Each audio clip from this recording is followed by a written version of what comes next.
গতকালকে আমাদের নজরে একটি ভিডিও আসে, যে ভিডিওটা আমরা আমাদের উলিপুর প্রতিনিধিকে পাঠাই। উলিপুর প্রতিনিধি নাইম সে যাচাই করে জানতে পারে যে সাপটা এখনো বেঁচে আছে, এই বার্মিজ পাইথন অজগরটা। তারপরে সে আসলে রওনা দেয়। এটি হচ্ছে উলিপুরের বেগমগঞ্জ ইউনিয়নের একটি চর থেকে পাওয়া যায়। সেখানে স্থানীয় মানুষেরা জালে পায়, চায়না দুয়ারি জালের ভিতরে মাছ খেতে হয়তো বা ঢুকছিল সাপটা। সেখান থেকে সাপটাকে ধরার পরে তারা নিয়ে যাওয়ার পরে আসলে উল্লাস করে করে মারতে থাকে। মারার পরে এক পর্যায়ে এই সাপটা 8 থেকে 10 হাত বদল হয়। হাত বদলের পরে যে এলাকায় যায় সে এলাকাতে ওইভাবে রেখে দেয়। সেখানে হচ্ছে যে সাপটা ওইভাবে থাকে।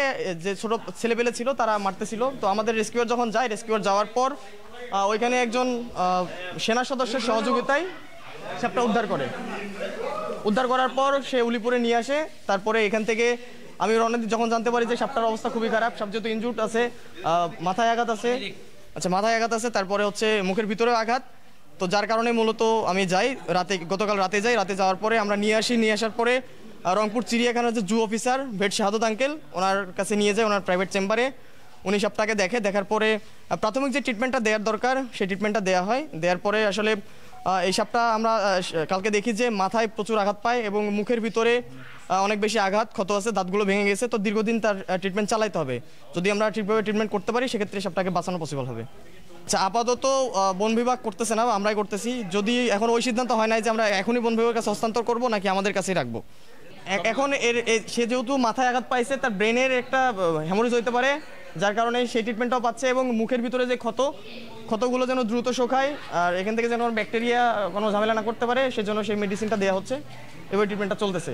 আর এই সাপটা আমরা কালকে ওজন দিয়েছি 13.5 কেজি, প্রায় 12 ফিটের মতো। এই সাপটা যদি সুস্থ হওয়ার পরে আমরা মিঠাপুকুর ইকো পার্ক, সেখানে কিন্তু আরও বেশ কিছু অজগর রিলিজ করা আছে, আমরা সেখানে রিলিজ করে দিব। আসলে আমরা আমাদের কলেজ লাইব্রেরিতে আসছিলাম, তো হঠাৎ বড় ভাইয়েরা বললো যে ক্যাম্পাসে অজগর সাপ। সচরাচর আমরা তো ক্যাম্পাসে অজগর সাপ দেখতে পারি না, যেখানে সেখানে আসলে দেখা যায় না, সেজন্য আমাদের রংপুর চিড়িয়াখানায় যেতে হয়। তো আজ নিজের ক্যাম্পাসে হঠাৎ অজগর সাপ দেখে ভালোই লাগছে, উৎসাহের সাথে দেখতে এসেছি। আর পরিবেশের জন্য আমাদের প্রত্যেকটা প্রাণী গুরুত্বপূর্ণ, সেজন্য হচ্ছে আমাদের পরিবেশের ভারসাম্য রক্ষার জন্য সাপও আমাদের প্রয়োজন, কিন্তু মানুষের যেন ক্ষতি সাধন না হয় সেদিকে খেয়াল রাখা অবশ্যই উচিত। সেজন্য ভাইয়ারা সাপটাকে রেস্কিউ করছে না, আমি এ বিষয়ে আসলে জানি না সেভাবে। তো এখন সাপটা আঘাতপ্রাপ্ত, সাপটা চিকিৎসা করে হয়তো তাকে কোথাও দিয়ে দেওয়া হবে। তবে ভালো লাগছে তবে উচিত না মেরে ফেলা, কারণ সেটাও আমাদের পরিবেশের অংশ, আমাদের পরিবেশের ভারসাম্যের জন্য সেটাও অনেক প্রয়োজন।